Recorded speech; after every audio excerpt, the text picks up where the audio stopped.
Hi ನಮಸ್ತೆ ಎಲ್ಲರಿಗೂ ಮಧುರಾ ಚಾನಲ್ಗೆ ಸ್ವಾಗತ. ಇವತ್ತು ಬಾಳೆಕಾಯಿಯನ್ನು ಬಳಸ್ಕೊಂಡು ಒಂದೊಳ್ಳೆ ರೆಸಿಪಿಯನ್ನು ನಿಮ್ಮ ಜೊತೆ ಶೇರ್ ಮಾಡ್ಕೊಳ್ತಾ ಇದ್ದೇನೆ.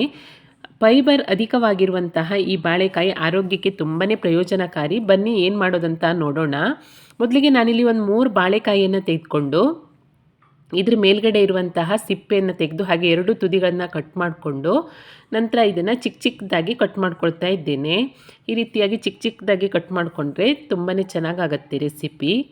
ನೋಡಿ, ಈಗ ಕಟ್ ಮಾಡ್ಕೊಂಡಿರುವಂತಹ ಬಾಳೆಕಾಯಿನೆಲ್ಲ ಅರಿಶಿಣದ ನೀರಿನಲ್ಲಿ ನೆನೆಸಿಟ್ಕೊಳ್ತೀನಿ, ಯಾಕಂದರೆ ಇದು ಕಲರ್ ಚೇಂಜ್ ಆಗುತ್ತೆ ಅದಕ್ಕೋಸ್ಕರ. ಹಾಗೆ ಸ್ಟೋವ್ ಮೇಲೆ ಒಂದು ಬಾಣಲೆಯನ್ನು ಇಟ್ಕೊಂಡು ನಾನು ಇದಕ್ಕೆ ಒಂದು 2 ಸ್ಪೂನ್ ಆಗುವಷ್ಟು ಎಣ್ಣೆಯನ್ನು ಸೇರಿಸ್ಕೊಳ್ತಾ ಇದ್ದೇನೆ. ಎಣ್ಣೆ ಕಾದ ನಂತರ ಸ್ವಲ್ಪ ಸಾಸಿವೆ, ಜೀರಿಗೆ, ಕಡಲೆಬೇಳೆ ಹಾಗೆ ಉದ್ದಿನಬೇಳೆಯನ್ನು ಸೇರಿಸ್ಕೊಂಡಿದ್ದೇನೆ. ನಂತರ ಜಜ್ಕೊಂಡಿರುವಂತಹ ಒಂದು 5ರಿಂದ 6 ಎಸಳಾಗುವಷ್ಟು ಬೆಳ್ಳುಳ್ಳಿ, ಸ್ವಲ್ಪ ಕರಿಬೇವಿನ ಸೊಪ್ಪನ್ನು ಸೇರಿಸ್ಕೊಂಡು ಚೆನ್ನಾಗಿ ಒಗ್ಗರಣೆಯನ್ನು ಫ್ರೈ ಮಾಡ್ಕೊಳ್ತಾ ಇದ್ದೇನೆ. ಒಗ್ಗರಣೆ ಚೆನ್ನಾಗಿ ಫ್ರೈ ಆದ ನಂತರ ಚಿಕ್ಕದಾಗಿ ಹೆಚ್ಕೊಂಡಿರುವಂತಹ ಒಂದು ಈರುಳ್ಳಿಯನ್ನು ಸೇರಿಸ್ಕೊಂಡು ಇದನ್ನು ಕೂಡ ಫ್ರೈ ಮಾಡ್ಕೊಳ್ತಾ ಇದ್ದೇನೆ. ಈರುಳ್ಳಿ ಸ್ವಲ್ಪ ಮೆತ್ತಗಾಗೋ ತನಕ ಇದನ್ನು ಚೆನ್ನಾಗಿ ಫ್ರೈ ಮಾಡ್ಕೊಳ್ಬೇಕಾಗತ್ತೆ. ನೋಡಿ, ಒಂದು 3 ನಿಮಿಷ ಹುರ್ಕೊಂಡ ನಂತರ ಈರುಳ್ಳಿ ಕೂಡ ಮೆತ್ತಗಾಗಿದೆ. ಈಗ ನಾನು ಕಟ್ ಮಾಡಿ ನೀರಿನಲ್ಲಿ ನೆನೆಸಿ ಇಟ್ಕೊಂಡಿರುವಂತಹ ಬಾಳೆಕಾಯಿ ಪೀಸ್ಗಳನ್ನು ಇದಕ್ಕೆ ಸೇರಿಸ್ಕೊಳ್ತಾ ಇದ್ದೇನೆ. ಹಾಗೆ ಇದಕ್ಕೆ ಒಂದು ಅರ್ಧ ಸ್ಪೂನ್ ಆಗುವಷ್ಟು ಅರಿಶಿಣ, ರುಚಿಗೆ ತಕ್ಕಷ್ಟು ಉಪ್ಪನ್ನು ಸೇರಿಸ್ಕೊಂಡು ಚೆನ್ನಾಗಿ ಒಗ್ಗರಣೆಯ ಜೊತೆಗೆ ಮಿಕ್ಸ್ ಮಾಡ್ಕೊಳ್ಬೇಕಾಗತ್ತೆ.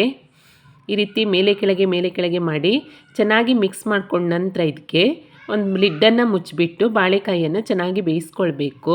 ಬಾಳೆಕಾಯಿ ಬೇಗನೆ ಬೆಂದ್ಕೊಳ್ಳುತ್ತೆ, ಆದರೂ ಮಧ್ಯದಲ್ಲಿ ನೋಡಿ ಒಮ್ಮೆ ಈ ರೀತಿಯಾಗಿ ಲಿಡ್ಡನ್ನು ತೆಗೆದುಬಿಟ್ಟು ಚೆನ್ನಾಗಿ ಮಿಕ್ಸ್ ಮಾಡಿಕೊಂಡು ಮತ್ತೆ ಲಿಡ್ಡನ್ನು ಮುಚ್ಚಿ ಬೇಯಿಸ್ಕೊಳ್ಬೇಕಾಗತ್ತೆ. ಕೆಲವೊಮ್ಮೆ ತಳ ಹಿಡಿಬೋದು, ಅದಕ್ಕೋಸ್ಕರ ಮತ್ತೆ ನಾನು ಲಿಡ್ಡನ್ನು ಮುಚ್ಚಿ ಇದನ್ನು ಬೇಯಿಸ್ಕೊಳ್ತಾ ಇದ್ದೇನೆ. ಒಂದು 6 ನಿಮಿಷದ ನಂತರ ನೋಡಿ, ಬಾಳೆಕಾಯಿ ಎಲ್ಲ ಇವಾಗ ಚೆನ್ನಾಗಿ ಬೆಂದಿದೆ, ಹಾಗೆ ಬಾಳೆಕಾಯಿ ಮೆತ್ತಗಾಗಿದೆ ನೋಡಿ. ಇವಾಗ ಇದಕ್ಕೆ ನಾನು ಒಂದು ದೊಡ್ಡ ಟೊಮೆಟೊವನ್ನು ರುಬ್ಬಿ ಪೇಸ್ಟ್ ಮಾಡಿಕೊಂಡು ಸೇರಿಸ್ಕೊಳ್ತಾ ಇದ್ದೇನೆ.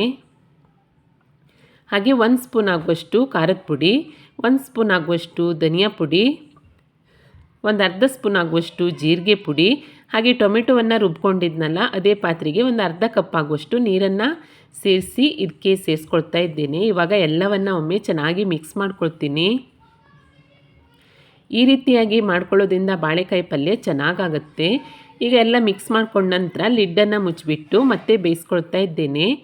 ಈಗ ನೋಡಿ, ಮಸಾಲೆ ಟೊಮೆಟೊ ಪೇಸ್ಟಿನ ಹಸಿ ವಾಸನೆ ಎಲ್ಲ ಹೋಗಿಬಿಟ್ಟು ಮಸಾಲೆ ಹಾಗೆ ಟೊಮೆಟೊ ಪೇಸ್ಟ್ ಜೊತೆಗೆ ಬಾಳೆಕಾಯಿ ಕೂಡ ಚೆನ್ನಾಗಿ ಬೆಂದುಬಿಟ್ಟು ರೆಡಿಯಾಗಿದೆ ನೋಡಿ. ಬಾಳೆಕಾಯಿ ಕೂಡ ತುಂಬಾ ಸಾಫ್ಟಾಗಿ ಬೆಂದಿದೆ. ಈಗ ಕೊನೆಯಲ್ಲಿ ಚಿಕ್ಕದಾಗಿ ಹೆಚ್ಕೊಂಡಿರುವಂತಹ ಸ್ವಲ್ಪ ಕೊತ್ತಂಬರಿ ಸೊಪ್ಪನ್ನು ಸೇರಿಸ್ಕೊಂಡ್ರೆ ತುಂಬಾ ರುಚಿಕರವಾದಂತಹ ಹಾಗೆ ಆರೋಗ್ಯಕ್ಕೆ ತುಂಬಾ ಉಪಯುಕ್ತವಾದಂತಹ ಬಾಳೆಕಾಯಿ ಪಲ್ಯ ರೆಡಿಯಾಗುತ್ತೆ. ಇದನ್ನು ಚಪಾತಿಗೆ, ಅನ್ನದ ಜೊತೆ ಎಲ್ಲ ಸೈಡ್ ಡಿಶ್ ಆಗಿ ತಿನ್ಬಹುದು. ತುಂಬಾ ಸಿಂಪಲ್ ಆಗಿ ರುಚಿಕರವಾದಂತಹ ಬಾಳೆಕಾಯಿ ಪಲ್ಯ ರೆಡಿಯಾಗುತ್ತೆ. ಈ ಸಿಂಪಲ್ ಆದಂತಹ ರೆಸಿಪಿಯನ್ನೊಮ್ಮೆ ಟ್ರೈ ಮಾಡಿ ನೋಡಿ. ರೆಸಿಪಿ ಇಷ್ಟ ಆದಲ್ಲಿ ಲೈಕ್ ಮಾಡಿ, ಶೇರ್ ಮಾಡಿ, ಹಾಗೆ ಕಮೆಂಟ್ ಮಾಡಿ. ಹೊಸದಾಗಿ ನಮ್ಮ ಚಾನಲ್ ನೋಡ್ತಾ ಇದ್ದರೆ ಸಬ್ಸ್ಕ್ರೈಬ್ ಮಾಡ್ಕೊಳ್ಳಿ. ಸಿಗೋಣ ಮುಂದಿನ ರೆಸಿಪಿಯಲ್ಲಿ. Thank you for watching.